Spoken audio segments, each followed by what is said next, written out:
Nous sommes le pont entre les États-Unis, le Canada et la RDC. ExoFreight, pour vos transferts de colis en toute sécurité et en toute fiabilité. Notre particularité est que pour vos différentes commandes des véhicules neufs ou usagés et autres colis, nous effectuons l'achat à partir des États-Unis, du Canada et nous livrons en un temps record en République démocratique du Congo. Nos adresses, aux États-Unis, 1000 Montana Drive, Charlotte NC, 28216. Au Canada, 6377, Boulevard Monk, H4, E3, H8. À Kinshasa, au numéro 32, avenue Kitona, quartier Rigini, commune de Lemba et bientôt à l'est de la RDC. Avec ExoFreight, il n'y a plus de limites.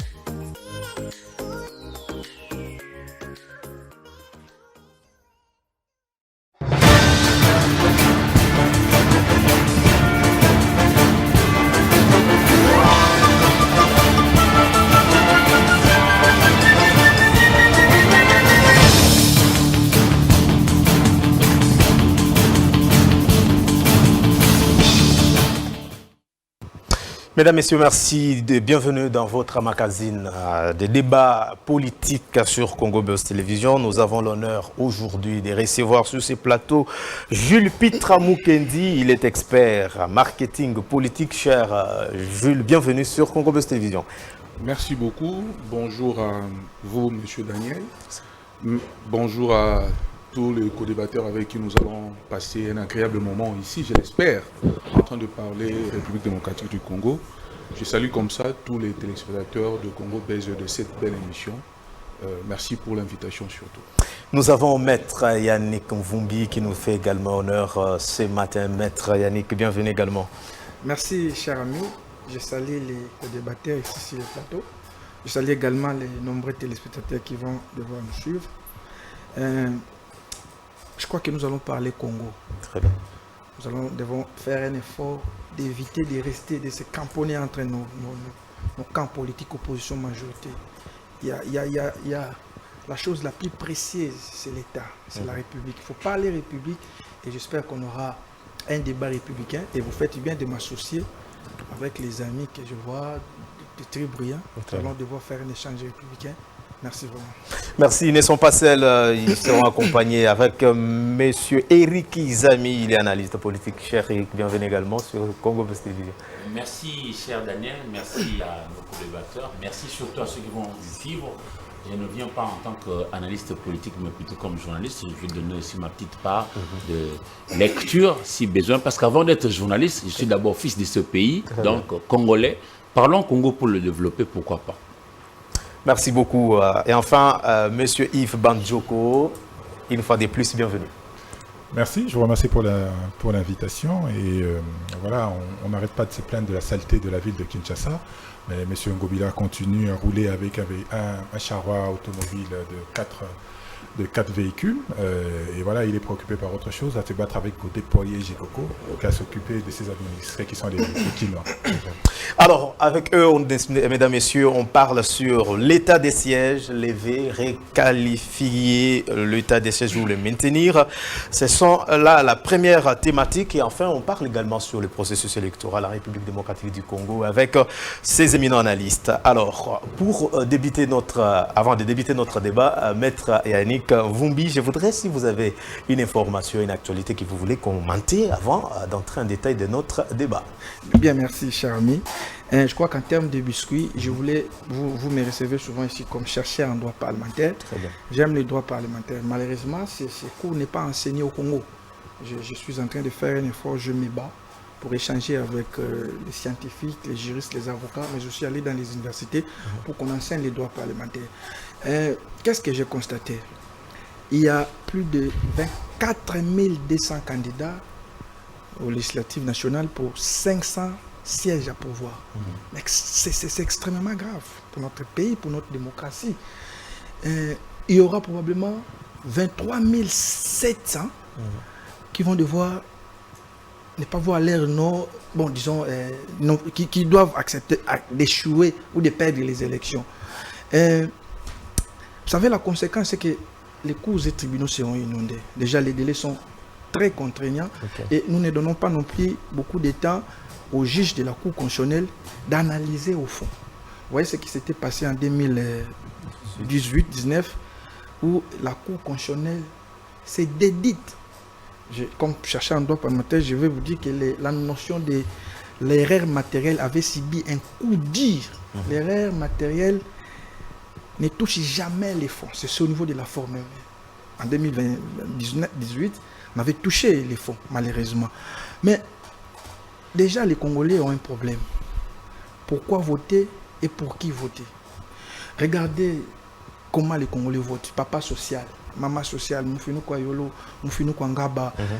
J'ai même vu quelqu'un dire Moussungi Ababola, Nzambe Nabino. C'est comme ça que les gens votent. Conséquence, vous n'avez pas un parlement de qualité. C'est très malheureux. Moi, je suis peiné. J'ai été plus de 2 fois assistant parlementaire. 2011, 2018. Mais c'est quand même grave. Vous voyez des députés, vous voyez un député qui ne sait même pas rédiger une motion de défiance. Ça, je vous le dis. Je suis malheureux de le dire. Mais la plupart des gens qui viennent postuler, ils ont quelle vision? Il y a des gens qui n'ont rien à voir avec la politique. La politique, c'est vouloir servir les autres. Ce n'est pas se servir. Mais malheureusement, je suis désolé de te le dire, la plupart des gens qui viennent là-bas, c'est pour les 21 000 $. Ça, je suis désolé de te le dire. Regardez seulement les débats, même dans les médias. Permettez-moi de le dire. Même nous qui passons dans les médias, les peuples doivent être regardants. Il y a des gens qui sont passés dans les médias, ils sont députés nationaux aujourd'hui, qui incitent même les femmes d'autrui. Vous n'avez jamais vu ces vidéos-là? Qui incitent même le co-débatteur. Il incite même son co-débatteur en pleine émission à la place publique. Il incite, il ne se gêne pas. Un député national. Quelle qualité de nos députés avons-nous? Donc, il faut faire un effort à ces jours de dire à notre peuple de savoir voter. De ne pas seulement voter parce qu'on lui a donné 10 000 francs, 2 000 francs parce qu'il s'appelle maman sociale, papa social, Moufino Kwanga, Moufino Kwayolo. Conséquence, nous allons plaindre. Tshisekedi n'a rien fait. Mais il y a aussi une part des parlementaires. Et nous n'avons pas un parlement de qualité. Je vous ai dit, le plus grand parlement au monde, il est strictement composé. À 70% des sociologues, des journalistes et des juristes. Et les autres sont des médecins. Pourquoi? Parce que les journalistes et les sociologues sont si terrain prendre les faits. Dami, facto, tibida boyus. Vous prenez les faits, vous amenez aux juristes et les juristes les couchent sous forme de loi. Mais malheureusement, ici, on prend n'importe qui, même quelqu'un qui conduisait les vélos, qui n'a rien à voir avec la politique. Il vient. Malheureusement, je suis désolé et je demande à notre peuple d'être très vigilant. Je sais que ça sera beaucoup plus compliqué parce qu'ils sont déjà nombreux. Plus de 26 000. Donc 24 000, c'est extrêmement dangereux. Jules Pitra, une actualité ou un bus que vous voulez commenter ou une information que vous voulez partager avec tout ce qui nous suit à ce net moment? J'aurais du mal en tant que technicien en marketing politique de m'éloigner de ce qu'était en train d'évoquer mon frère. Allez-y. Parce qu'il se trouve que dans mon pays, nous sommes là devant une réalité, plus de 24 000 candidats. Ça veut dire qu'il y en a de trop, c'est-à-dire qu'il y a un manque à faire ou il y a un intérêt plus orienté vers un seul domaine de la vie, ce qui est malheureux pour notre pays. C'est déjà un très mauvais départ. On aurait dû avoir la diversité et que les gens se retrouvent partout. C'est un effort que le pays doit faire. Mais en marketing politique, certes, il faut enseigner comment aider le politicien à se faire une image positive, à créer, à se construire un message pertinent. Mais de l'autre côté, nous avons aussi la responsabilité d'enseigner à la population qu'il faut choisir.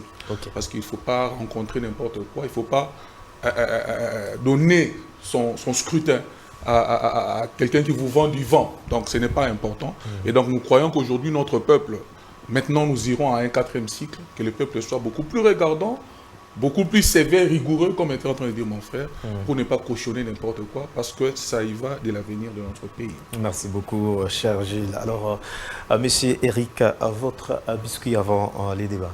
Autant pour Maître Yannick que Monsieur Pitra Mukendi. En tout cas, j'adhère à vos différentes idées et je suis tout à fait d'accord avec vous. Mais dans un camp comme dans un autre, on constate que certains acteurs politiques, même lorsqu'ils ont été bien appréciés en commençant leur action, mais par la suite, ils commencent à se fourvoyer. Je prends ici un cas patent. Je voudrais parler vraiment de ces cas qui me touchent à cœur. Il s'agit de ce qui se passe au niveau de la Direction générale des impôts, DGI. Je ne comprends pas que le ministre Nicolas Kazadi, qui jusqu'ici a quand même fait ses preuves, s'est fourvoyé jusqu'à vouloir s'accrocher à quelque chose qui est illégal. C'est quoi qui est illégal? Il voudrait installer au sein de la DGI, Direction générale des impôts, une commission pour contrôler, contrôle qualité de tout ce qui a trait à la fiscalité. Alors que, même si lui, monsieur le ministre, évoque le fait que ce sujet-là a été abordé au niveau du Conseil des ministres, je pense que c'est illégal. On peut toujours rapporter cela pour rester dans la légalité. La légalité veut quoi? La loi du 13 mars 2003 donne cette exclusivité aux seuls agents de la fiscalité qui s'activent à pouvoir faire des corrections, comment est-ce que X entreprise doit payer l'impôt, etc. Parce qu'ils engagent leur personne et puis ça met tout le monde dans une sorte de motivation comme pour pouvoir rechercher de l'argent, renflouer les caisses publiques, donner à l'État le moyen de sa politique pour nous produire une bonne politique in fine, pour que nous ayons des écoles, des hôpitaux, etc. Mais je ne comprends pas pourquoi est-ce que le ministre s'accroche à vouloir installer cette commission qui mettrait à mal. Alors je me pose des questions. Est-ce le ministre Nicolas Kazadi travaille-t-il véritablement pour aider les chefs de l'État à pouvoir, parce qu'il en a besoin, de remplir pour les élections qui arrivent? Nous sommes à 4 mois.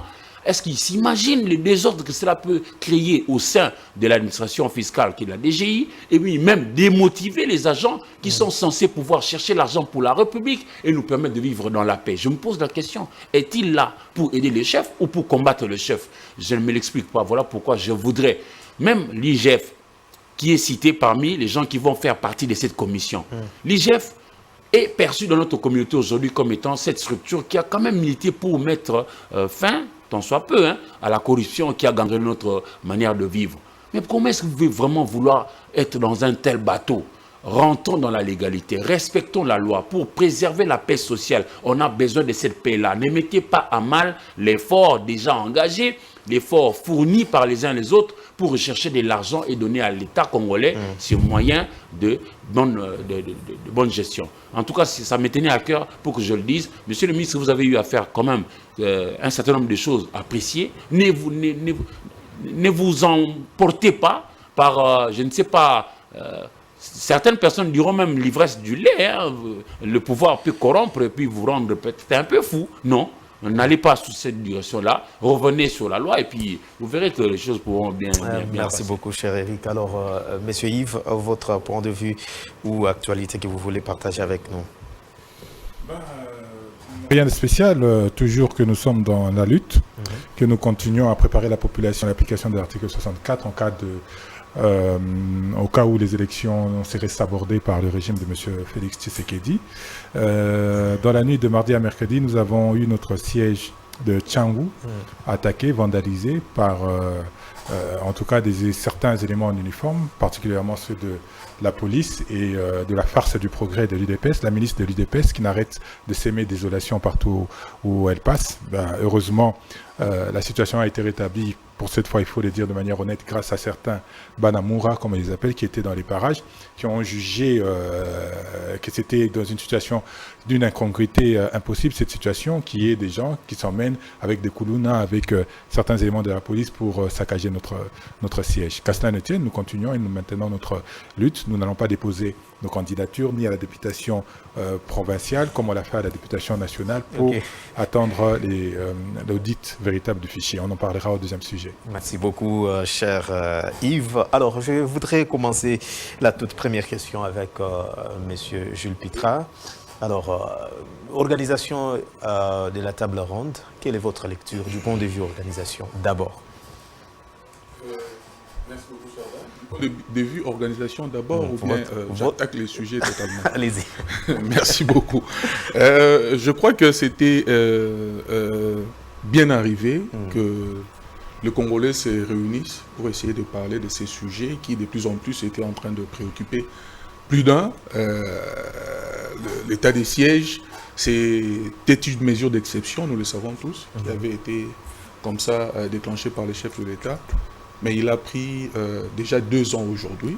Je crois que comme des personnes normales, il était temps que les gens s'asseyent pour essayer de voir quel était le bilan en fait qu'il fallait tirer de cet état des sièges. C'est vrai que les avis sont partagés aujourd'hui. Il y a à boire et à manger autour de ça. Les uns comme les autres s'étirent à gauche et à droite.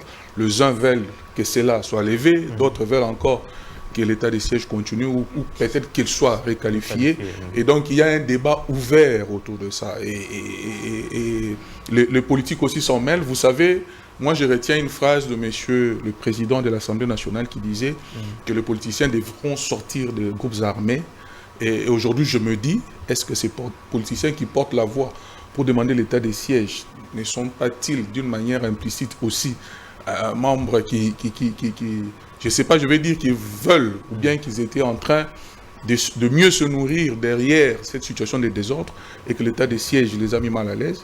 Mais il y a aussi la population qui, avec ces mesures exceptionnelles, ne vit plus sa paix ou sa quiétude d'une manière normale dans un état démocratique. Moi, je crois que quand on est chef, heureusement que toutes les décisions ou toutes les résolutions issues de cet état de siège, il y a eu, comment je vais dire, un cahier des charges qui a été étalé, qu'on a dit qu'on a réservé la primaire au chef de l'État. Nous attendons tous pour en savoir plus, mais déjà là, on est très partagé. Je crois qu'on se met un peu à la place de la population qui vit des situations très particulières en ce moment, depuis plus de 2 ans. Je crois que c'est dur pour eux.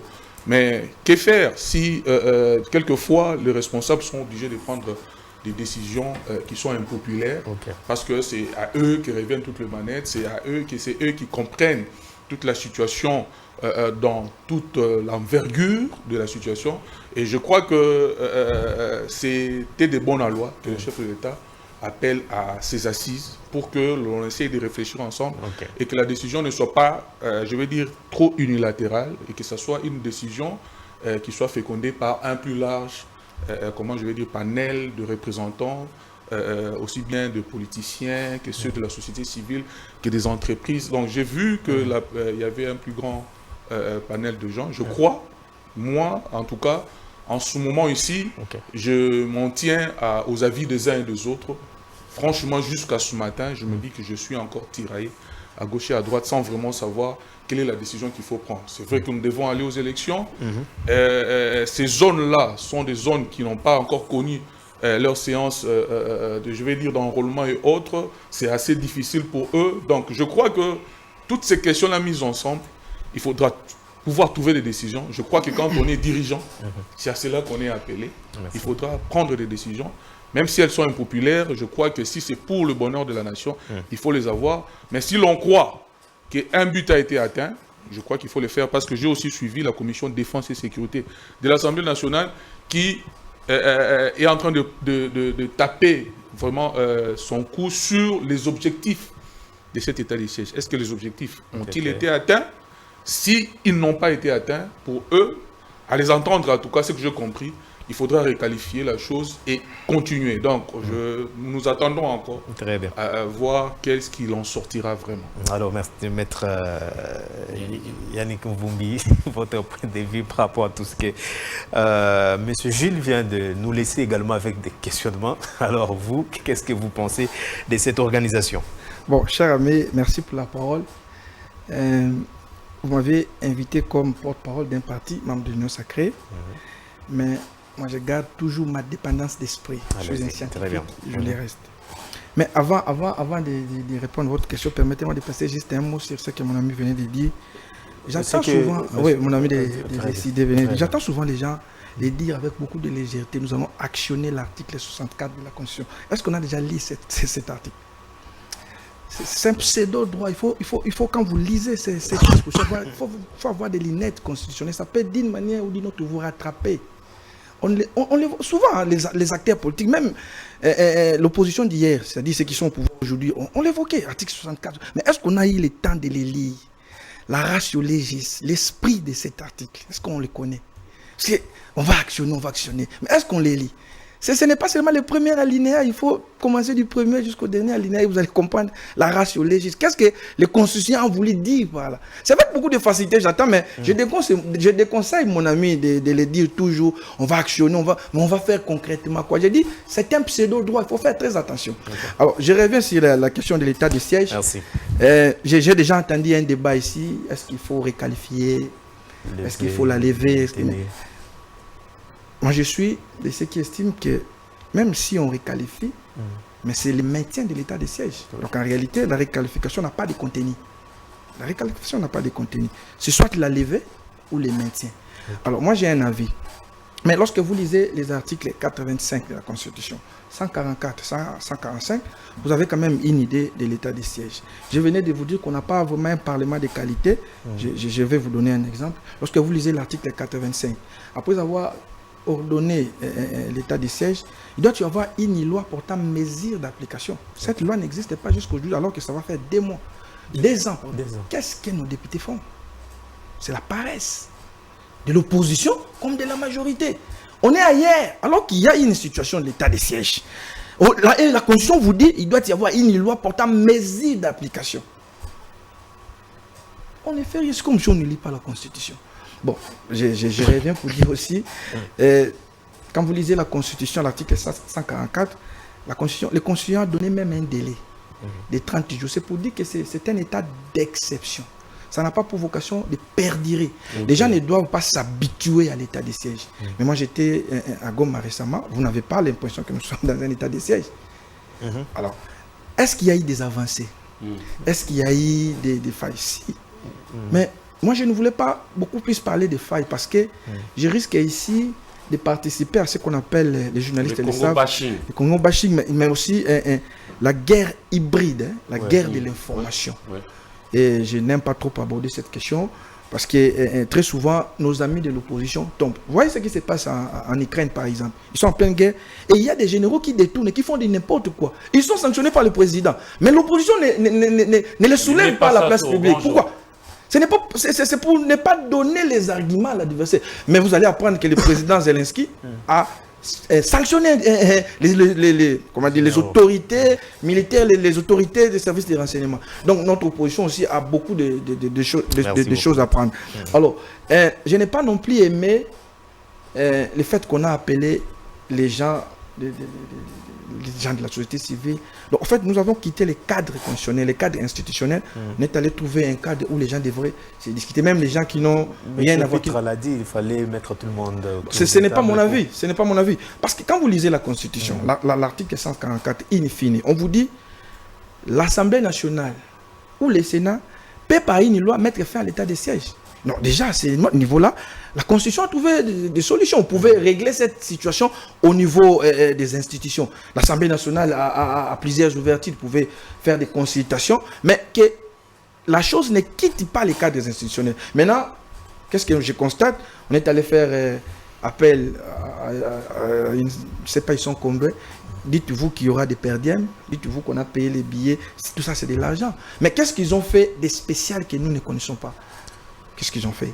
Donc, moi, je suis au jour d'aujourd'hui pour ceux qui estiment qu'il faut lever l'état des sièges. Pourquoi?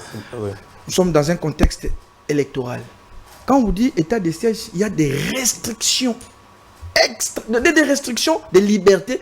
Vous ne pouvez même pas organiser des manifestations politiques. Mais à 4 mois des élections, si vous le maintenez, les acteurs politiques vont se mouvoir comment? Parce que c'est ça l'esprit. C'est les militaires qui gèrent. C'est la gestion des militaires.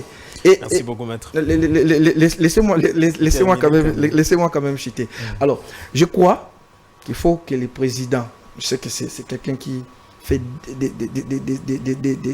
d'énormes sacrifices pour la République, il a les informations. Moi aussi, j'ai mes informations, les journalistes et les amis ici.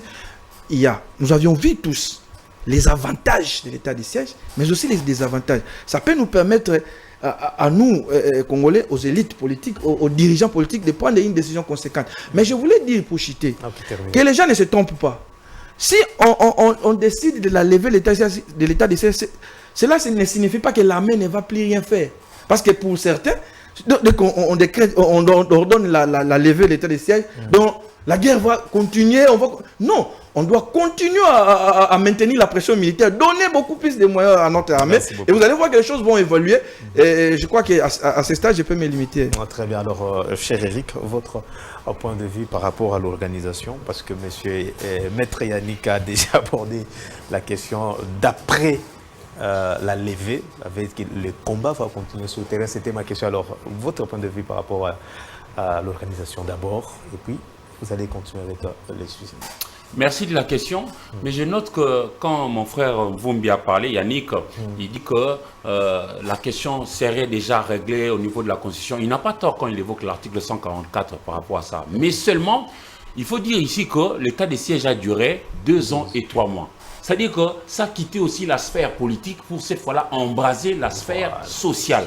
Alors, pour tant soit peu contenter ceux qui vivent les affres de tout ce qui nous arrive au niveau de l'Est, il a fallu quand même que les autorités au niveau supérieur fassent venir les uns les autres dans l'esprit de pouvoir créer déjà ou baliser le chemin pour un pardon possible. Pas si possible. Mais le vrai problème, nous ne devons pas seulement le gérer dans la maison, République démocratique du Congo, mais il faut aussi regarder l'extérieur. Mais commençons par l'intérieur.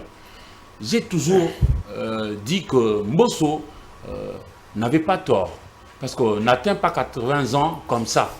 Il a quand même une part de sagesse. Quand il disait quitter les groupes armés, il disait vrai. Parce qu'en réalité, aussi ce qui nous arrive, c'est parce que certains de nos frères, certaines de nos sœurs ne jouent pas franc jeu. Ils ne sont ni vrais vis-à-vis de l'État, ni vrais vis-à-vis de nos propres familles différentes ici. Ils disent A pendant qu'ils pensent B. Alors c'est ça la difficulté. Mais je sais aussi que ne devient pas chef de l'État qui veut. Parce que c'est in fine Dieu qui choisit. Rappelez-vous de l'histoire de David. On a fait venir ses grands frères et tout ça. Le prophète de Dieu a dit non, non, c'est pas celui-là. Mais il nous reste un petit garçon qui, d'ailleurs, lui, il est dans la brousse là-bas avec ses chèvres. Allez-y prendre le petit garçon. Et c'est le petit garçon qui avait été, curieusement, le choix de Dieu. C'est-à-dire que pour moi, le chef de l'État, Félix-Antoine Tshisekedi Tshilombo, au-delà de tout ce qu'on va faire, élection, mais il a aussi quelque part les sceaux de l'Éternel. Je pense ça comme ça. Pourquoi je le dis? On va lui donner tout ce qu'il y a eu comme recommandation. Mais non, il faudra mettre en pratique tout ce qui a été décidé. Parce que le Congo aussi, le mal, c'est quoi? Généralement, nous discutons bien. Nous argumentons très bien. Nous nous accordons toujours sur de bonnes choses. Mais lorsqu'arrive le moment de pratiquer ce qu'on s'est dit, c'est là où ça casse. Rappelons-nous, lors de Sun City, un forum national important, il avait été attesté que l'on devrait quand même mutualiser les efforts pour créer une armée réellement nationale, républicaine, professionnelle et tout ça. Donc rien n'a été fait. Même plus avant, il y avait la CNS, Conférence nationale souveraine. Il avait été même dit lors de la Conférence nationale souveraine que l'on devrait placer des bases militaires partout où nous avons des voisins qui ont de velléité à pouvoir nous faire des incursions. Mais la CNS, depuis combien de temps? On était enfants. On n'avait même pas peut-être encore commencé. Voilà, jusqu'aujourd'hui, rien n'a été fait. Donc, là, maintenant, le chef de l'État devra jouer sa part de partition. Donc, nous attendons. Mais, sur place, j'ai vu, moi j'étais là dans la salle hier, lorsque le premier ministre chef du gouvernement, Sama Lukonde, était venu pour clôturer. Les gens ont clamé, non, non, on veut la lever, on veut la lever, on veut la lever. Bon, on attendra. Nous ne pouvons pas maintenant la spéculer au risque de pouvoir gâcher même la fête. Mais d'autres pays frères sont passés aussi par cette voie-là, notamment l'Afrique du Sud, la réconciliation, pardon. Et chez eux, heureusement, avec Mandela, etc., et ça marchait. Mais chez nous, les acteurs ne sont pas souvent vrais. Ne sont pas souvent vrais, c'est ce qui fait craindre. Et je rappelle que c'est à nous tous de participer à la création ou au renforcement de l'État. Parce qu'un État doit avoir quand même ses côtés de coercition, de pouvoir coercitif avec l'armée. Recréons une armée, participons pour avoir une armée digne de notre pays, c'est-à-dire les enjeux que représente la RDC. Ne disons pas comme mon frère Ivadi Bajoko, non, non, on va activer l'article 64. Si jamais on active l'article 64, vous ne savez toujours pas qui mourra. Peut-être c'est ton propre frère de la maison, c'est ton ami. On devra prioriser ce qui est essentiel. Et ici, l'essentiel, c'est notre maison. Battons-nous pour reconquérir. Moi, je salue le fait que beaucoup de gens sont venus, mais encore que l'on passe, pour moi, mon vœu, et que l'on passe vraiment à la pratique. Pratique, c'est-à-dire, on t'a donné 10 francs pour donner aux soldats 10 francs, fais arriver les 10 francs au nom du Congo. Ne commence pas à marier les femmes avec le 10 francs là. C'est ce qu'on ne veut pas. Merci beaucoup, cher Eric. Une très belle analyse. Alors, cher Yves, votre réaction? C'est très intéressant. Je vais commencer par ce que j'ai entendu sur ce plateau. Allez-y.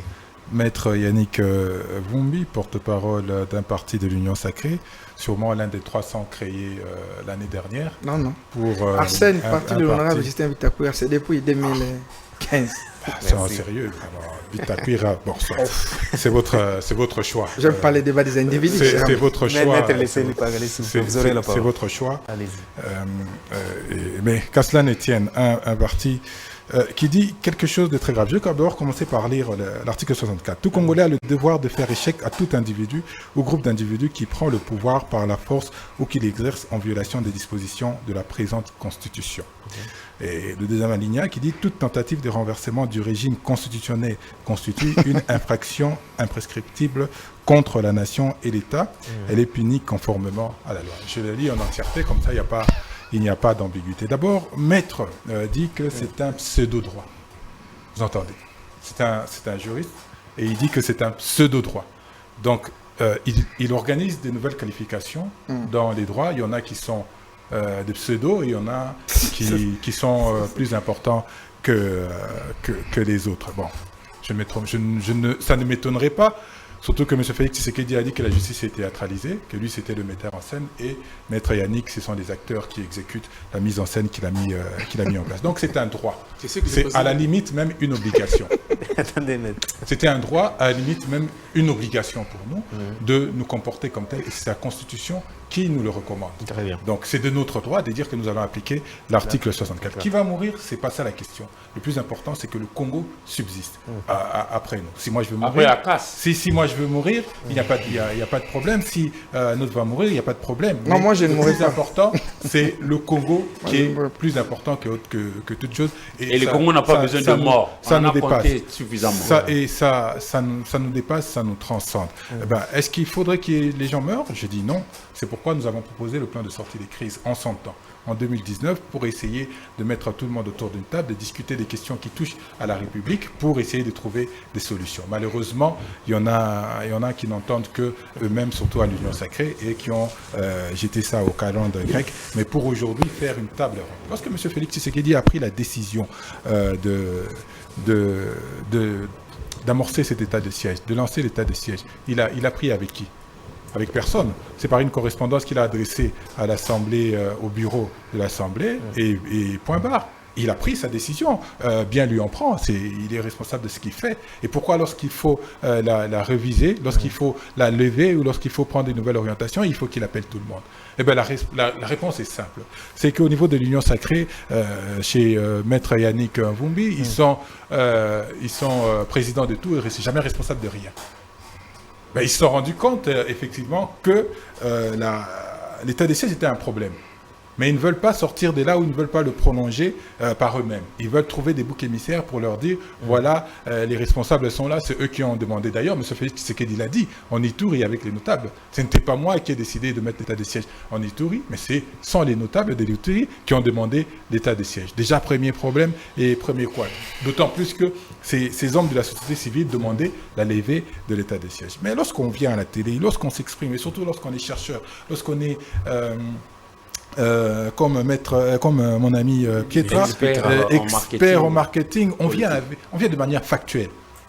Il ne faut pas raconter sa vie. On vient de manière factuelle. Moi, je vais venir de manière factuelle. J'ai avec moi ici quelques documents. Ce sont des rapports. Les rapports d'Amnesty International et des Nations Unies ont dit que l'état des sièges était une arme pour le pouvoir de M. Félix Tshisekedi, pour museler la population et pour empêcher certainement les opposants et les résistants comme nous de pouvoir nous exprimer librement. La preuve, il n'y a pas une semaine, mon camarade Luc Malembe a failli être arrêté parce qu'il a critiqué l'état des sièges. Mais ce n'est pas nouveau, parce qu'en 2021 déjà, il y a eu 12 militants de la Lucha qui avaient été arrêtés pour motif d'avoir critiqué l'état des sièges. Mais parlons bien, parlons mal, ou alors parlons trop, parlons peu. L'état des sièges, première année. La première année, je souligne déjà en passant que lorsque à Londres, on a posé la question à M. Félix Tshisekedi, on lui a dit qu'il y avait plus de morts sous l'état des sièges qu'avant. Il a dit, mais comment les journalistes savaient ça? Qu'est-ce qu'eux, ils ont compté? Donc M. Félix Tshisekedi ne savait pas qu'il y avait le baromètre sécuritaire du Nord Kivu, qui faisait effectivement ces décomptes macabres. Macabres malheureusement, mais il faut faire le suivi. Il a cartographié les zones d'influence rebelles et à chaque jour, il documente et il alimente. Entre 2020 et 2021, juin à mars 2021, 559 civils tués. Entre mars 2021 et mars 2022, 1261 civils tués. Donc, sous l'état de siège, il y a eu plus de morts qu'avant l'état de siège, lorsqu'il y avait d'autres opérations qui étaient menées. Aujourd'hui, je n'ai pas pu recueillir les informations avec précision. Nous sommes entre 4 000 et 5 000 morts depuis l'instauration de l'état de siège. Mais on ne s'est pas arrêté là. Nous avons perdu Bunagana, nous avons perdu Kishiché, Kiwanja, Rumangabo, et j'en cite d'autres encore. Voilà les questions sur lesquelles on doit s'appuyer. On doit s'appuyer, les éléments factuels. Pas venir nous dire ici que moi je garde mon indépendance. Non, gardez votre indépendance, Maître Yannick, c'est bien. Mais restez sur des éléments factuels. Et les éléments factuels sont là. Est-ce que l'état de siège a répondu à ses objectifs? Pour moi, la réponse est non, mais pour M. Félix Tshisekedi, certainement la réponse est positive, parce que lorsqu'on lui a posé la question, il a dit que l'état de siège a permis d'engranger beaucoup d'argent. Ça a permis de rentrer beaucoup d'argent dans les caisses de l'État. Si c'était ça son objectif, je pense que pour lui, il a réussi son état de siège et qu'il serait normal de le prolonger. Mais pour nous, lorsqu'on analyse les chiffres, c'est le baromètre sécuritaire du Nord Kivu. Ce ne sont pas mes chiffres, je ne les invente pas, qui annonce ces chiffres et qui prouve à suffisance que la moisson, elle est macabre. La moisson, elle est même pas mitigée. Et aujourd'hui, on ne doit pas se reposer 36 000 questions. Aujourd'hui, il faut prendre le courage de dire nous avons fait une erreur. Eh bien, nous levons l'erreur. Mais ce n'est pas la seule erreur que M. Félix Tshisekedi a fait. Je vous signale aujourd'hui, pour finir, que M. Félix Tshisekedi va passer le bâton du commandement de la SADC. Ça fait plusieurs mois que M. Félix Tshisekedi et son gouvernement a demandé à ce qu'il y ait une intervention de la SADC. Pourquoi, en tant que président d'une institution, d'une organisation sous-régionale, il est incapable de faire passer ses propositions? Parce qu'aujourd'hui, on ne nous respecte plus. Parce qu'aujourd'hui, personne ne nous écoute. Parce qu'aujourd'hui, on est allé chercher l'EAC pour venir trouver des solutions à notre problème. On est allé chercher nos bourreaux pour venir trouver des solutions à notre problème. Et du coup, personne ne vous écoute. Donc, il est fondamental aujourd'hui, non pas simplement d'élever l'état de siège, 4 mois, c'est dans pas longtemps, mais de changer de gouvernance parce que le leadership de M. Félix Tshisekedi est défaillant et les chiffres les prouvent à suffisance. Merci beaucoup. Alors, je redonne la parole à M. Gilles Pitra pour votre analyse par rapport à tous ces éléments que M. Yves vient de nous présenter. Bon, merci beaucoup, cher Dan. Je ne suis pas surpris de l'entendre de lui. Je le connais très bien. Je connais que quand on est il n'aime pas qu'on parle de l'opposition, il aime qu'on dise plutôt la résistance. Chez eux, tout est vu en mal, en fait. Vous savez, l'état des sièges, comme j'étais en train de dire, c'était une mesure d'exception. Une mesure d'exception, comment je vais dire, charrie derrière elle beaucoup de réalités qui sont aussi exceptionnelles. Et donc, ce qui est arrivé aujourd'hui à l'état des sièges, s'il faudra faire un bilan, je crois qu'il faut avoir ses pieds sur terre pour essayer d'évoquer qu'est-ce qui a marché et qu'est-ce qui n'a pas marché. Mais malheureusement, quand on est dans la résistance, on a une cécité volontaire, ça c'est permis pour eux. Et donc moi je me dis que les gens qui se sont réunis n'ont pas eu tort de se réunir parce qu'il fallait cogiter et voir par rapport à ce qui a marché. Je peux relever ici qu'il y a eu la plus grande réduction des groupes armés pendant le moment de l'état de siège. Lui, de son côté, il peut relever parce qu'il y a eu beaucoup plus de morts. Je crois que c'est lui qui connaît un peu lui, c'est un économiste aussi, c'est qu'est-ce qu'un bilan. Dans le bilan, il y a un actif, il y a un passif qu'on essaie d'équilibrer, qu'on essaie de voir. Moi, je crois que les assises avaient bel et bien leur raison d'être. S'il fallait vraiment que les gens s'asseyent pour essayer de réfléchir, parce qu'il n'y a pas seulement eu de mauvais côtés, il y a eu beaucoup d'avancées par rapport à l'état des sièges, et ça, il faudra aussi les souligner. Mais quand il dit que M. Tshisekedi avait pris la résolution seul. Il a adressé une correspondance au Parlement. Et après, il doit assumer. Il doit assumer pourquoi il veut associer les gens. Je peux lui demander, quand eux proposent la sortie de crise, est-ce que cela est institutionnel? Ce n'est pas aussi institutionnel. Pourquoi il ne pourrait pas attendre 5 ans après pour aller aux élections? Moi, je crois que quand on vit dans une société, chacun doit apporter sa part. Je crois qu'il est de bonne loi pour le chef de l'État de vouloir associer les forces vives de la République pour essayer de réfléchir. Et là, je rencontre un peu l'avis de mon frère Eric Izami qui dit que la chose est allée au-delà de rayons, je vais dire, juridiques et autres. Et la chose a touché la société dans son essence, dans sa profondeur. Et il était donc bien vu que l'on puisse associer un plus large panel de gens pour réfléchir sur la question. Encore que il n'y a aucune décision qui a été publiée. On garde comment je vais dire, tout ce qui a été vu là-bas, on garde encore la primeur au chef de l'État. Et donc, je le rencontre directement pour dire, si c'est lui qui avait pris la décision de commencer la chose, je crois que c'est encore lui. C'est encore à lui qui revient la décision de décider quant à la réqualification ou à la levée. Donc, de ce point de vue-là, je crois qu'il peut se calmer. Alors, maître Yannick Vumbi, votre réaction, et je voudrais, monsieur Yves va soulever beaucoup de choses jusque-là.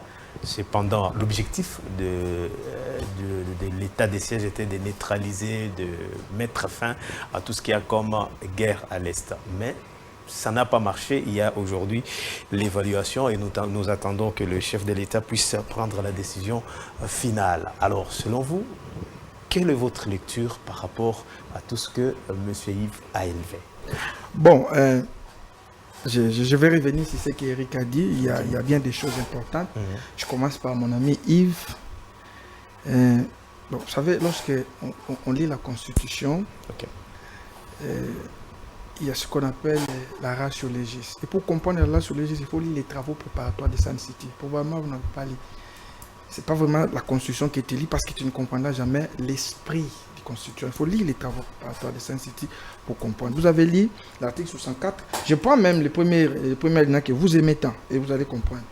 Tout Congolais a le devoir de faire échec à tout individu ou groupe d'individus qui prend le pouvoir par la force. Je peux me limiter par là. Et en droit électoral congolais, qui peut être considéré comme celui qui a pris le pouvoir par la force? En droit électoral congolais. Est-ce celui qui a été proclamé par les institutions établies, c'est-à-dire la CENI de manière provisoire, la Cour constitutionnelle de manière définitive, ou c'est lui qui s'autoproclame président élu? Regarde, mon cher ami. Tu peux me regarder. Allez-y, maître. Non, je note, sinon je vais vous interrompre. Non, mais regarde. Si vous voulez que je vous interrompe, je vous interromps. Sinon, je note et je prends le temps de vous. Et donc, je n'ai que deux yeux et ils regardent tous dans la même direction. Et donc, vous m'accordez que je note. Quand je dis tu peux me regarder, cela ne signifie pas que vous devez parler. Tu peux me regarder. Vous m'accordez que je note. C'est pas possible. Bon, vous êtes libre.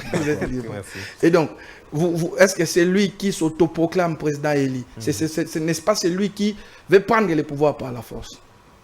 Tshisekedi aujourd'hui, tu ne peux pas dire à Tshisekedi qu'il a pris le pouvoir par la force pour faire application de l'article 64. Et même quand je parle de pseudo-droit, c'est pour ça que je dis il faut lire. Quand on dit pseudo-droit, les juristes comprennent. Donc je ne voulais même pas entrer parce que vous n'avez pas compris. Mais deuxième chose, moi je n'aime pas faire les débats des individus. Je te parle du parti, de mon parti et le président national. Tu donnes l'impression de vouloir critiquer l'homme. C'est pas bien. Parce que moi aussi, je peux critiquer ton président. J'étais avec lui à l'Assemblée nationale, moi j'étais assistant parlementaire. J'ai bien des choses sur le plan scientifique que je peux le critiquer. D'abord, il n'a jamais proposé, il n'a jamais fait une proposition de loi. Il venait toujours en retard. Et moi qui te l'ai dit, j'étais présent. Il venait toujours en retard et il prenait rarement la parole, rarement. Est-ce que ça, il peut d'abord lui faire le bilan de son passage à l'Assemblée nationale, 5 ans. Je le connais bien, je peux le critiquer, mais je ne suis pas venu le faire. Okay. Je ne suis pas venu le faire. Bon, vous avez encore évoqué les questions des rapports. Oui. Les Congolais, c'est même l'occasion ici d'attirer l'attention des Congolais. Moi, j'étais au développement rural, conseiller, et puis j'ai exercé les fonctions de directeur de cabinet adjoint. J'ai sillonné, je crois, plus de 18 provinces de la République ici, partie du Congo. Les ONG internationales, si on vous dit comment ils font les rapports, qui les finance, vous allez être étonné. Par moi, ce sont des chiffres ramassés pour faire plaisir à celui qui a donné l'argent. Quand on vous dit 700 millions, est-ce qu'ils ont des preuves? Vous lisez les rapports, est-ce que c'est détaillé? Non, il y a bien des choses que vous pouvez dire, mais moi j'évite d'entrer de faire cette guerre hybride, la guerre de la communication. Et effectivement, c'est ce qu'ils font, ces gens-là. Tous ces Occidentaux, c'est ce qu'ils font, la guerre hybride. Faire voir que rien ne va, rien ne marche. Et vous adoptez ce discours. Et c'est extrêmement dangereux. Bon, je vous vois aussi dans cette posture de l'ancienne opposition. Nous sommes jeunes, la plupart de nous tous ici, nous sommes jeunes. Nous devons quand même changer. Quand j'écoute Eric parler, quand j'écoute... C'est la République, mais vous, quand vous parlez, c'est vraiment Martin Fayulu, tout au noir. Non, rien ne marche, rien ne marche, rien ne marche. Kabila doit partir, Tshisekedi doit partir. Donc vous n'avez fait que changer Kabila par Tshisekedi. Aujourd'hui, Tshisekedi doit partir, sans proposition. Aucune. Et ce n'est pas ça.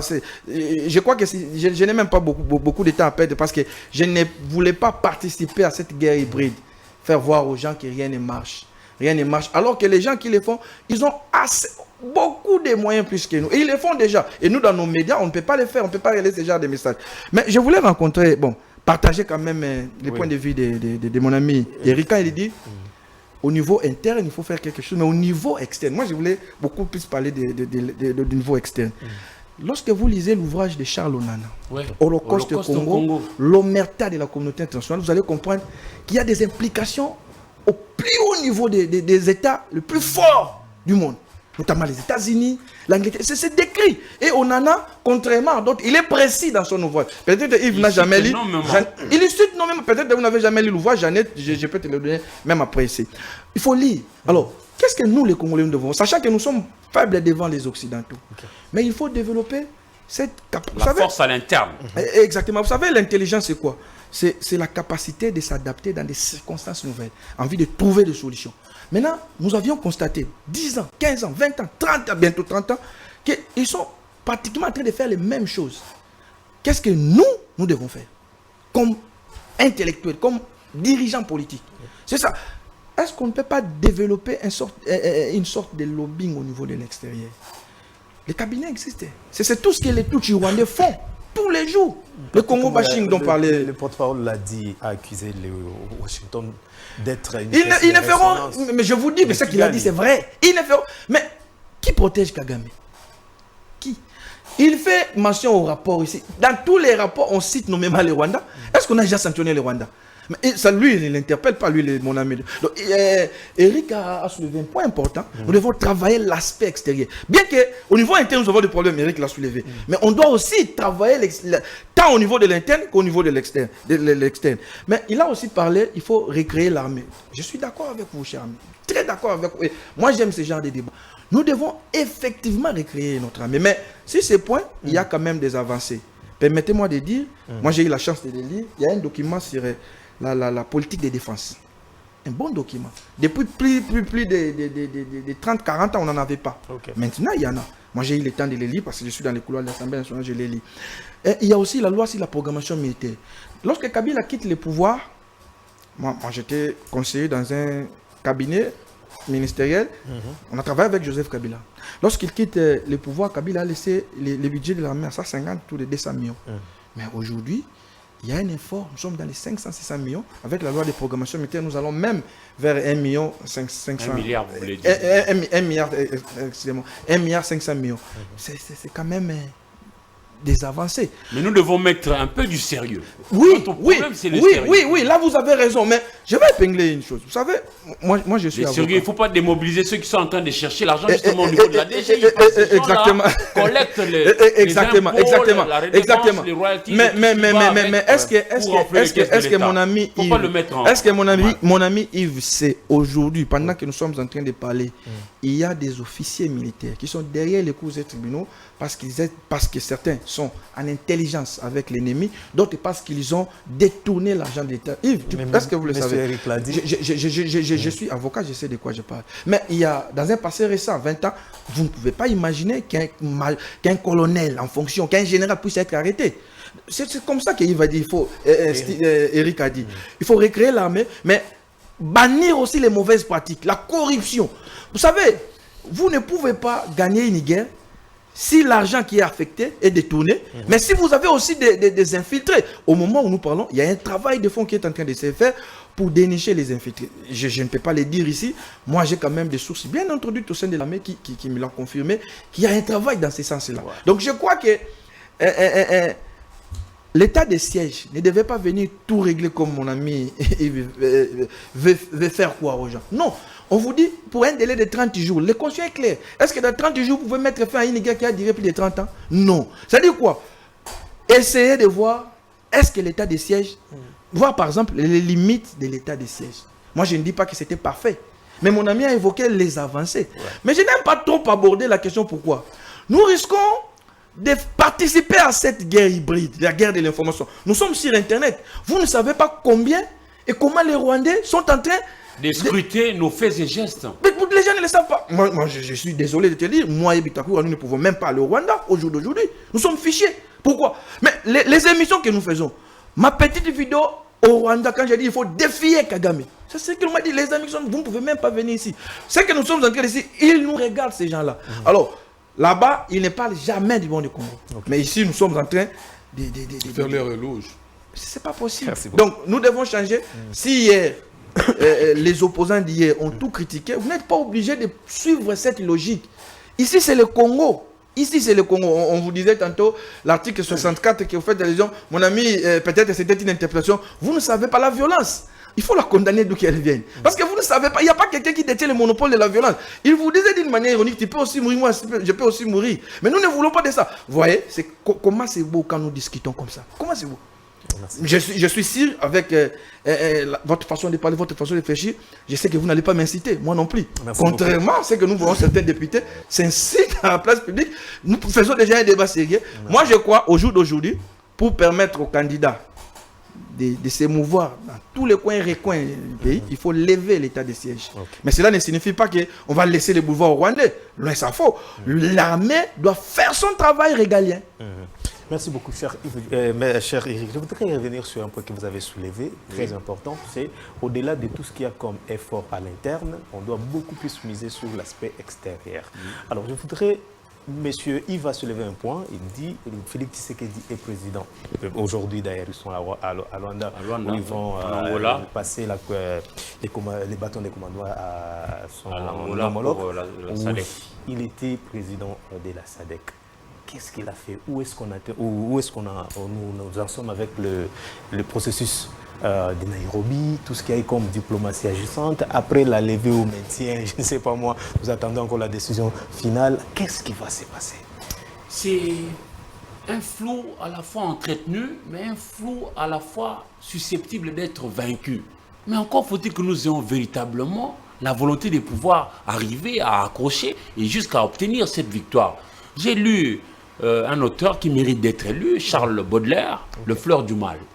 Voici sa phrase. Pour que la loi du progrès existât, il aurait fallu que chacun voulût la créer. Pour moi, à chacun son boulot. Moi, dans mon boulot de journaliste, avant de venir au-devant de vous, je dois me documenter, vérifier ce que je veux raconter à la population et puis venir vous le dire en toute honnêteté. Parce que c'est vrai, la population va m'exiger d'être objectif, mais l'objectivité à 100% relève du domaine divin. Moi, il me faut juste vous dire honnêtement, voici ce qu'il y a, etc., etc. Mais chez nous, malheureusement, on croit même que c'est au chef de l'État et à lui tout seul de pouvoir tout faire. Ça sera aussi biaiser un peu la démarche. Et déjà, dans notre constitution, la personne qui gère le pays au quotidien, ce n'est vraiment pas le chef de l'État. Lui, il règne en maître au-dessus de la mêlée. Mais la personne qui pilote la politique nationale, c'est le Premier ministre, chef du gouvernement, parce que c'est lui qui a tout ce qu'il y a comme structure pour pouvoir... Mais nous devons y aller et de manière sérieuse. Et puis, lorsqu'on a fait cette table ronde, j'aurais voulu que dans la méthode cette fois-ci, que nous puissions désormais, lorsqu'on se réunit, qu'on se repartisse des tâches. Que moi je voudrais, par exemple pour atteindre la paix, il faudrait que Jules Pitra Mukendi, toi tu sois occupé à faire X tâches. Alors, de ton côté, toi maître Yannick Mvumbi, tu feras Y tâches. Et puis, toi, frère Yves Badjoko, toi, tu feras X choses. Et puis, à la fin de la sommation de toutes ces tâches-là, devra naître un bon résultat. Mais malheureusement, chez nous, parfois, et même souvent, on s'en très déchire. Ici, je ne doute pas que même le président de l'ECD, Fayoulou Madidi, veut aussi de la paix. Il en veut, il veut la paix. Mais comment lui apporte sa petite touche pour avoir la paix? Tu sais qu'il dit aussi, il ne doit pas, parce qu'il est au niveau supérieur, négliger ce que pense la minorité. Non, lui non plus, il doit tenir compte de ce que dit Fayoulou, pour que tous ensemble puissions conjuguer les efforts. Vous savez, il y avait une belle image que j'ai vue lorsqu'on a décapité un prêtre catholique au niveau de la France. C'était Hollande qui était au pouvoir, président de la République. Mais au niveau de la droite, Hollande qui était de gauche, au niveau de la droite, c'était Sarkozy. Le deux, comme ça, côte à côte, dans la messe où on pleurait le prêtre catholique. C'est-à-dire la gauche, la droite, mais pour la République. C'est-à-dire, le sommet ici, c'est la République démocratique du Congo. J'aurais voulu voir ça aussi chez nous. que non, il y a un problème qui se pose, on tue les gens à longueur de journée, on viole. Moi qui vous parle là, je suis reporter de terrain. Moi j'ai fait des reportages à Mugunga, un peu au-delà de Goma, quand vous allez vers le parc de Virunga. Moi qui vous parle là, je baisse même la voix parce qu'il s'agit de nos mamans. Moi j'ai vu des mamans de 70 ans être violées. J'ai vu ça de mes yeux. Vous ne savez pas ce que ça a créé en moi. Je suis un humain, en dehors du fait que nous pouvons parler dans le plateau de télévision. Ça déchire. Et rendons-nous compte qu'il y a eu des gens qui ont vécu ça pendant 30 ans. Ça déchire, ça contrebalance. Alors nous devons, nous, tous, j'ai cité Baudelaire ici, pour que la loi du progrès existât, il aurait fallu que chacun voulût la créer. Moi, dans mon domaine, que je veuille créer ces progrès-là. Et toi, et l'autre, parce que le voisin belliqueux, le voisin malveillant, le voisin envieux, il surfe sur nos divisions. Comment faire pour les infiltrer? Ils ont souvent réussi leur sale besogne parce que nous, ici à l'interne, on s'entre-déchire, laissant de côté l'essentiel. Mvumbi a évoqué le fait qu'il y a des gens, pas seulement celui qui a été cité, mais il y a beaucoup d'acteurs, beaucoup d'élus qui n'ont jamais pris la parole, qui n'ont jamais défendu quoi que ce soit dans la vérité, avec poigne pour que nous puissions tant soit peu, quand même, préserver cette fierté-là que d'être Congolais. Moi, j'ai vu Maître Gims, lui qui est chanteur, titiller, non mais Kagame, ça fait quoi Kagame? Ah ben, lui, dans son domaine, tu vois, lui aussi, il donne sa petite part. J'aurais voulu que ça soit conjugué comme ça, etc., etc. Et puis, pour terminer, je suis de ceux qui pensent que nous devons tous miser sur ça et dans nos familles. Inculquons à nos enfants cette valeur que de pouvoir s'accepter. Le Congolais, on a ces problèmes-là. On a du mal à s'accepter. Je crois que c'est ce qui nous fait défaut. Le jour où notre hymne national nous interpelle, unis, debout d'abord, c'est une injonction, contrairement à ce que le Congolais lambda dit ici, un hymne national qui est toujours au futur. C'est faux. Quand on dit debout, c'est une injonction. C'est illico presto, ça n'attend pas. Debout Congolais, unis, on oublie d'être unis. Une fois, à chaque fois lorsque nous sommes unis, voilà à peu près ce que notre résultat à la fin. Vous voyez dans plusieurs... il y a eu le 9e jeu de la francophonie ici. Vous avez vu comment on a été unis, majorité, opposition, centriste. Vous avez vu le résultat. Sans une bonne préparation adéquate, on a eu 34 médailles, dont 5 en or. Donc on peut toujours davantage redevenir ces Congolais géants qu'on a été. Parce que c'est nous qui sommes petits-fils de Mouja Mabé. C'est nous autres ici qui sommes petits-fils de Maël et Lieko Bokungu, des vaillants soldats. C'est-à-dire que nous avons ces sangs-là en nous.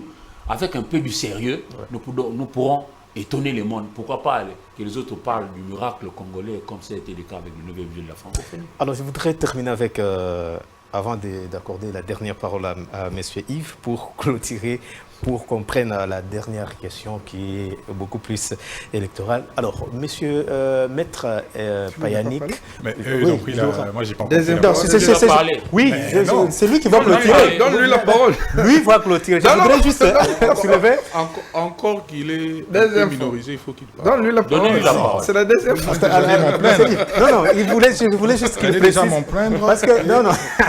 Allez-y, donnez-lui la parole. Cher Yves, allez-y. Parce que ma question était beaucoup plus, j'attendais beaucoup plus sa réaction après vous, mais souffrez qu'il prenne d'abord la parole et puis on va revenir. Voilà, j'entends beaucoup de gens s'exprimer, surtout nos amis de l'Union Sacrée. Voilà, ils n'ont aucune proposition concrète pour ces pays. Moi, j'ai évoqué des éléments factuels, des faits. Non pas mes faits, mais des faits prescrits par un organisme international. Lorsqu'on j'entends mes co-débatteurs, c'est comme si à Bunagana, il n'y a jamais eu de mort. C'est comme si à Kishishi, il n'y a jamais eu de mort. C'est comme si moi, je ne récuse pas votre plaidoyer. Je ne récuse pas, en tout cas. Et dans l'Ituri, il n'y a jamais eu de mort. C'est un des comptes macabres, malheureusement, c'est un des comptes qu'il faut faire pour montrer notre niveau de responsabilité ou le niveau d'irresponsabilité du régime en place. Et notre ami Yannick est fort bien placé pour le savoir parce qu'il a été avec le régime des médiocres de Joseph Kabila. Maintenant, il est avec le régime des kakistocrates de Félix Tshisekedi. Donc, il est extrêmement bien passé et c'est essentiel de lui faire ces décomptes pour qu'il se rende compte de notre capacité à juguler l'insécurité et tout ce qui va avec, et la crise. Mais voilà, nous quand j'ai dit, nous avons produit le manifeste de Kisangani lors de notre congrès à Kisangani. C'est ça la base de notre projet de développement pour les prochaines élections. C'est ce qu'on va proposer, c'est ce que nous proposons au Congolais. Je vais vous lire une partie. Nous allons instituer au sein de l'armée une force spéciale d'intervention militaire d'élite qui s'installera au nouveau camp Kokolo de Béni, à Créé. Ça, c'est deux propositions que nous avons pour sortir notre pays de ce cycle infernal de la guerre avec les pays limitrophes. Ça, c'est une proposition concrète pour dire que la question de sécurité, c'est une question de souveraineté et que ça dépend de nous. Nous n'allons pas nous accoquiner au Rwanda comme vous l'avez fait avec M. Félix Tshisekedi. M. Félix Tshisekedi a fait de Paul Kagame son frère et ami. Monsieur Kazadi, le ministre qui a invectivé ici des Finances, qui a donné des contrats, qui a donné des contrats à son frère, mais qui ne trouve aucun problème là-dessus, a dit sur les antennes de Télé 50 que monsieur Kagame pourrait tuer et continuer à tuer autant qu'il voulait, mais Félix Tshisekedi resterait son frère et ami. Et ça vous pose pas de comprendre ça. Ça ne vous pose pas de problème. Il a dit, ce ne sont pas mes propos. Oui. Je n'ai fait que répéter les propos. Je n'ai pas dit comment moi je les comprenais. Je n'ai fait que répéter les propos. Et je comprends que ça suscite l'indignation dans ce plateau. Parce que ce sont des propos qui devraient susciter l'indignation et vous êtes des hommes normaux. Vous avez entendu. Mais il faudrait nous dire qu'est-ce que l'état des sièges nous a amené de positif. Mais je n'entends pas ça de vous. C'était ça. Notre cher analyste marketing, vous avez pris la parole, vous avez dit qu'il y a moins de groupes armés. Vous tenez ça d'où? De quelle source? Lisez le baromètre sécuritaire du Nord Kivu. Lorsque M. Félix Tshisekedi arrive en responsabilité, il y avait 120 groupes armés. Aujourd'hui, il y en a 230. Il y en a un qui s'est créé en Lituri, en pleine capitale. C'est le groupe Zaïre. En pleine capitale, sous l'état des sièges. Mais de quoi on parle? Il faut être factuel et il faut présenter les faits. Il ne faudrait pas qu'on présente nos positions. Nous sommes tous d'accord que l'état des sièges était une mesure d'exception. Oui. Alors expliquez-moi, comment on reconduit 50 fois une mesure d'exception? Expliquez-moi. Comment est-ce qu'on reconduit 50 fois une mesure d'exception? Sachant que, comme vous l'avez dit, ça prive des libertés publiques. Toutes les libertés publiques. Aujourd'hui, vous vous battez avec votre femme en Ituri, et bien, c'est la justice militaire qui vous juge. Est-ce que vous trouvez ça normal? Est-ce que vous trouvez que nous sommes dans un contexte sérieux, un contexte normal pour résoudre la situation? J'ai dit que nous avons perdu des terres. Kishishe Kiwanja Rumangabo, sous l'état des sièges. Mais vous voulez trouver des éléments positifs pour cet état des sièges. Non, mes chers frères. Moi, je déteste ce truc. Voilà, il ne faut pas faire le Congo bashing. Il faut dire les choses telles qu'elles sont. Il faut dire les choses telles qu'elles sont. Marine Le Pen ne prend pas de personne pour dire les choses telles qu'elles sont. Donald Trump aux États-Unis ne prend pas de personne pour dire les choses telles que les choses sont. Et aujourd'hui, on veut nous enfermer dans un certain Congo bashing. Mais si je dis que la ville de Kinshasa est sale, M. Gobila n'est pas à sa place, il ne serait pas chef de rue dans un pays normal. Il faut dire les choses telles qu'elles doivent être dites. J'entends ici parler de la loi de programmation militaire. Vous êtes dans les arcanes de Maître Yannick, vous êtes dans les arcanes de l'Assemblée nationale. Eh bien, vous avez lu le dernier rapport parlementaire? Qu'est-ce qu'il disait sur les questions des finances? 62%, 68% consommés ici à Kinshasa, 12% ont servi à payer les arriérés et 20% ont servi effectivement à l'état des sièges. Si j'ai dit des bêtises, contredisez-moi. Mais le dernier rapport sur l'état des sièges, c'est ce qu'il indique. Vous pouvez avoir 200, 300, 400 milliards, mais il faut encore les affecter. Et je vous rappelle que cette ambition d'1 milliard, c'est une prévision, c'est une ambition qui jusqu'à aujourd'hui n'a pas encore été atteinte. Ouais. Parce que le budget des 14 milliards qu'ils nous ont vendus n'a été réalisé qu'à hauteur de 4,5 milliards à fin juillet. Donc, il faut qu'on soit sérieux. C'est ça, il faut qu'on soit sérieux et qu'on sache où est-ce que nous sommes allés. Mais vous, les journalistes, je veux quand même dire un mot pour vous. Vous êtes les intellectuels des intellectuels. Vous devez rester au-dessus de la mêlée. Lorsque nous, les intellectuels, nous sommes limités, c'est vous qui allez au-dessus, qui transcendez pour nous orienter. Lorsque vous faites vos fouilles, lorsque vous allez dans les zones occupées, lorsque vous regardez la situation de nos militaires, la condition, est-ce que vous pensez que l'état des sièges, c'était la solution adéquate à appliquer à la situation à l'est de notre pays? La réponse est évidente. La réponse est non. Il ne faudrait pas aller sans avoir peur de le dire. La réponse est non. M. Félix Tshisekedi a pris une décision désastreuse pour notre pays. Il faut qu'il ait le courage de la lever de manière même indépendante. Tout le monde va suivre parce que tout le monde est au courant. Mais moi, comme j'ai pas toujours... que la consultation nationale va arriver. La consultation de la population va arriver. Comme je parle... Le Congo Congolais Comme doivent je- dire que le chef de l'État ne Laissez-le mérite terminer pas ou comme il ça, mérite. on Je passe à veux dire autre un mot chose. sur la Constitution nationale. Mais disons, parlons des choses de manière factuelle. Vous avez entendu dans le procès de Jean-Marc Aboun. Jean-Marc Aboun a dit, pince sans rire, qu'il était alloué à lui seul 58 hommes armés pour le protéger. 58 militaires. Vous avez suivi les propos de la bourgmestre de la commune de Kitambo, qui avait 52 hommes pour protéger la commune. Lorsqu'un homme, un individu, fût-il premier président de l'Assemblée, premier vice-président de l'Assemblée vice-président. nationale, et 58, plus qu'une commune entière pour être protégée. Et vous voulez qu'on ne dise pas ça. Et lorsqu'on dit ça, on fait du Congo bashing. Il y a 10 000 officiers ou alors personnels de sécurité qui sont affectés à la sécurité de M. Félix Tshisekedi et de ses dépendants. Merci. Je ne critique pas. Et il en reste combien pour nous? Tous les généraux ont des gardes, et des gardes bien sapés et bien armés. Lorsqu'on va dans nos institutions les plus proches, dans les sous-siat, Sous-siat. et il y a 3 policiers, il y a une arme. Et on va vous raconter quand vous avez un problème, il y a une arme qui est déjà partie et il ne reste plus que 2. Donc la question des redistributions des ressources que nous avons, elle pose problème. La question de choix que nous faisons pose problème. Personne ne m'a encore donné la solution. Pourquoi la SADC n'est pas intervenue alors que M. Félix Tshisekedi est patron de la SADC? Bon, il sera cède plus déjà. aujourd'hui. Il cède. Aujourd'hui. Mais parlons un peu de ces consultations, de cette mascarade qu'ils ont fait là de la table ronde. Ça, c'est une déclaration des participants de l'Ituri et du Nord Kivu. Qu'est-ce qu'ils disent? Ils disent que, considérant que la commission du maintien de l'état de siège s'est vue vidée de la majorité de ses membres. Donc la commission qui demandait le maintien de l'état de siège s'est vidée. Donc normalement, on ne doit pas avoir des résolutions qui vont dans le sens de maintien. Mais il n'y a qu'une seule résolution qui a été envoyée à M. Félix Tshisekedi. C'est renforcer l'état de siège. Pourquoi? Supposément parce qu'il y a encore des territoires qui sont occupés, parce qu'on approche des élections. Ce que eux disent, c'est que les députés proches de vous disent, c'est que comme on approche des élections, les tensions sociales risquent de se réveiller et il est essentiel de maintenir l'état de siège pour éviter de fracturer encore plus la société. Voilà le problème. Vous parlez des prochaines consultations nationales qui doivent arriver. Moi, j'ai dit Finalement, toujours tout le temps. les consultations nationales, Il doit l'avoir passé. les consultations nationales, Il a les moins consultations nationales devaient être une fête pour tout le monde. Malheureusement, les consultations nationales deviennent un problème. Est-ce qu'il y ait 24 000 candidats? C'est vrai que les conditions sociales nous imposent ça. Vous dites que les tribunaux seront bondés. Oui, mais si les élections sont crédibles, libres et surtout transparentes, les tribunaux n'auront rien à faire.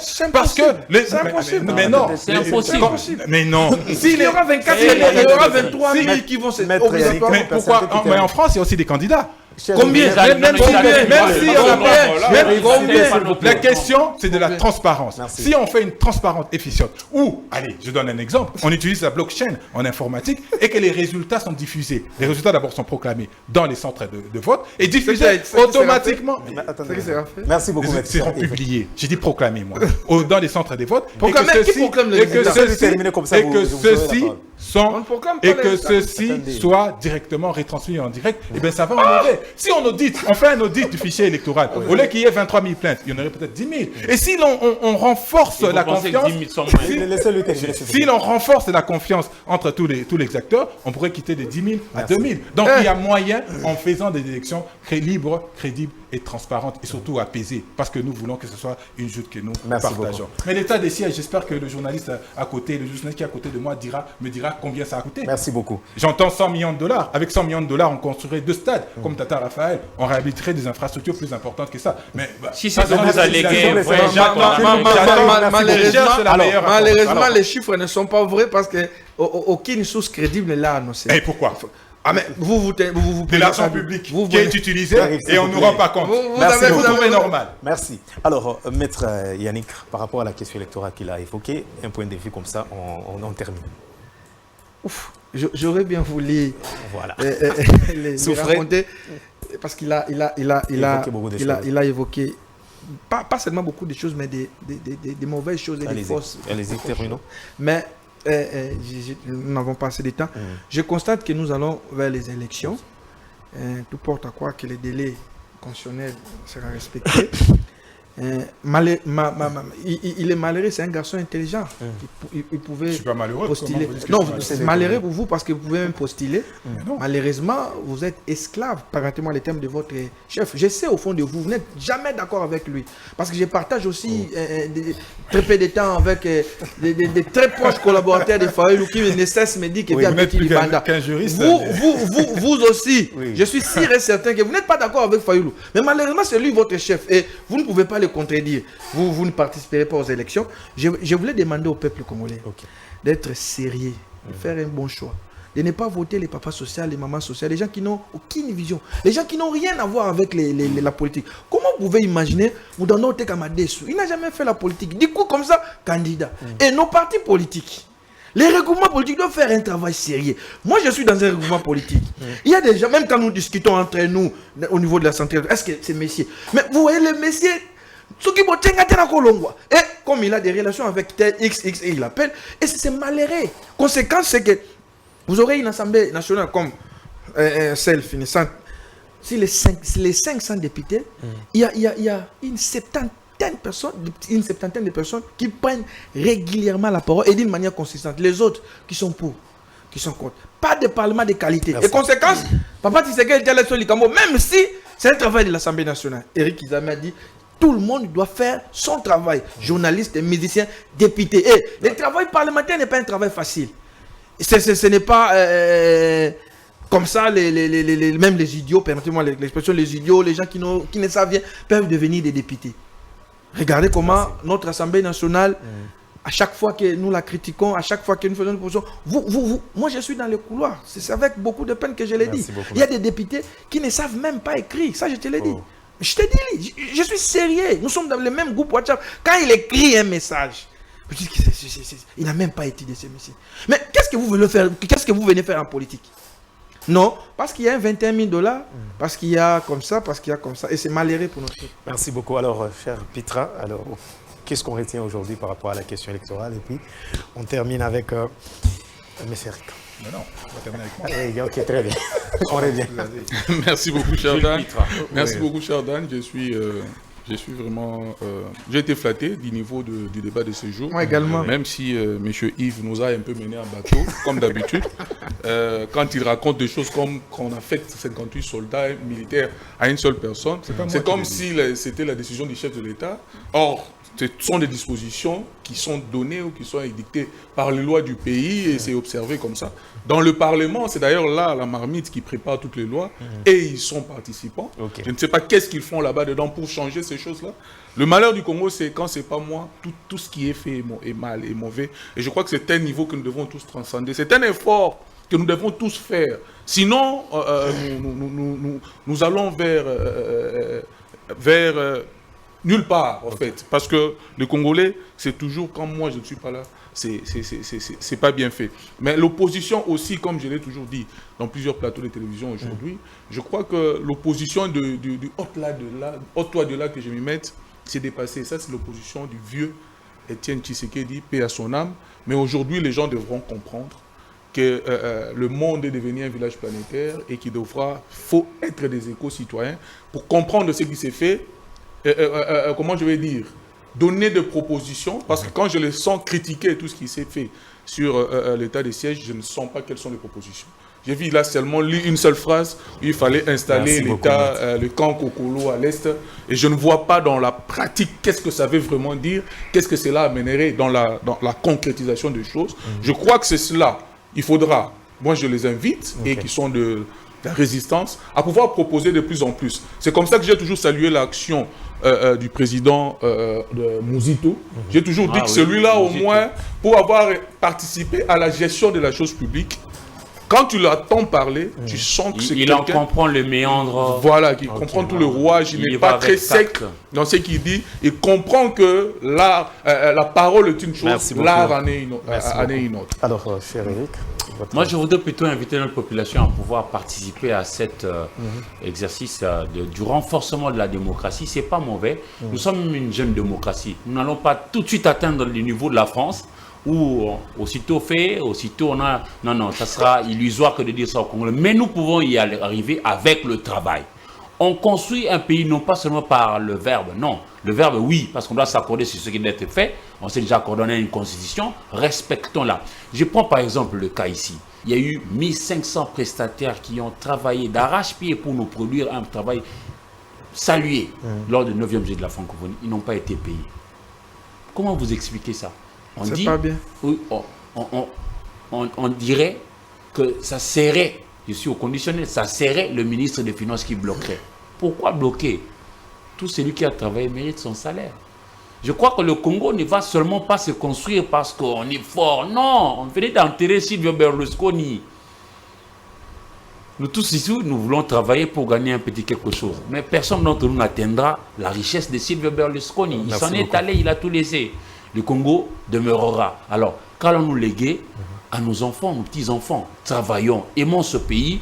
Que vous soyez des Fayoulou, que vous soyez des Tshisekedi ou des je ne sais de qui, mettons-nous ensemble, mutualisons les efforts pour que nous puissions bâtir ce beau pays. Parce que notre pays, il est réellement beau. Merci. Mais rendons cette beauté-là vivable au quotidien dans nos familles. Et c'est possible par le travail. Par le travail, par le travail. Cher Yves Badjoko, on termine avec vous dans une minute. Mais, très intéressant, lorsque j'entends que ça ne dérange pas mon cher Pietra qui est un individu qui est 58, même si la loi le dit, si la loi est défaillante, changeons la loi.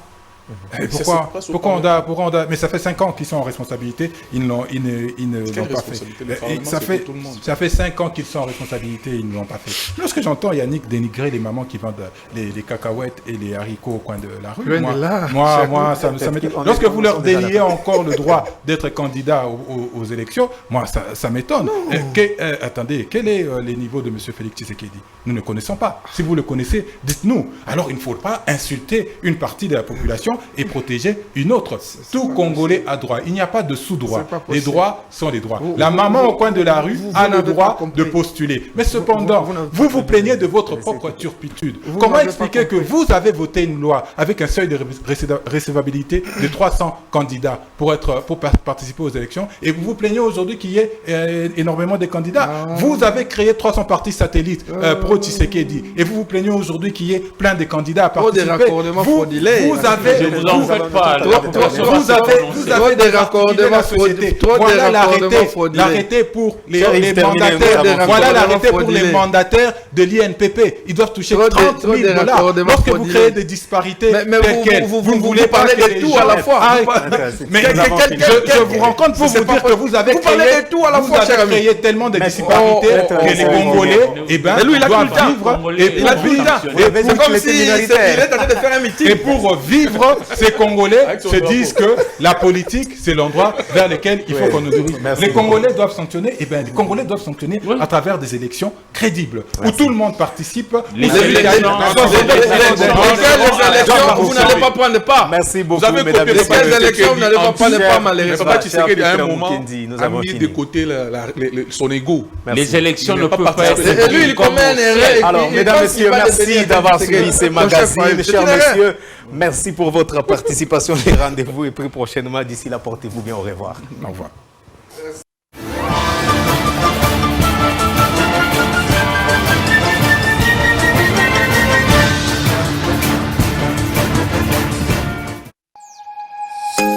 Nous sommes le pont entre les États-Unis, le Canada et la RDC.